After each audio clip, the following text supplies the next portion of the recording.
તો હવે વાત ગાંધીનગરની જ દિવાળીના તહેવાર દરમિયાન ગાંધીનગર એસટી ડેપો દ્વારા મુસાફરોને સુવિધા મળે તે માટે વિશેષ બસ સર્વિસો ચલાવવામાં આવી હતી। આ દરમિયાન કુલ 294 ટ્રીપ યોજાઈ અને એસટી બસોએ આશરે 59,000 કિલોમીટરનું અંતર કાપ્યું।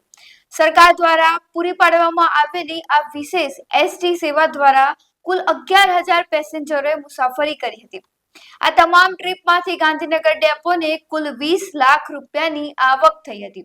આ અંગે ગાંધીનગર ડેપો મેનેજર હાર્દિક રાવલે જણાવ્યું કે દિવાળીના અવસરે મુસાફરોની વધતી ભીડને ધ્યાનમાં રાખી પૂરતી એસટી બસ વ્યવસ્થા કરવામાં આવી હતી, જેથી સૌને આરામદાયક સેવા મળી શકે। ચાલુ વર્ષે દિવાળીના તહેવાર દરમિયાન તારીખ 17 થી 21 તારીખ દરમિયાન ગાંધીનગર ડેપો દ્વારા કુલ 294 ટ્રીપોથી 58,000 કિલોમીટરનું સંચાલન કરવામાં આવેલ, જેમાં અંદાજિત 20,000 જેવા મુસાફરોએ આ બસોનો લાભ લીધેલો હતો અને એના થકી ડેપોને 20 લાખ રૂપિયા જેવી આવક મળવા પામેલ હતી। આ સંચાલન ગાંધીનગર ડેપોમાં અને ગાંધીનગરથી અમદાવાદ ખાતે અમદાવાદના મુસાફરોનો ધ્યાન રાખી અને ટ્રીપોનું સંચાલન કરવામાં આવેલું હતું।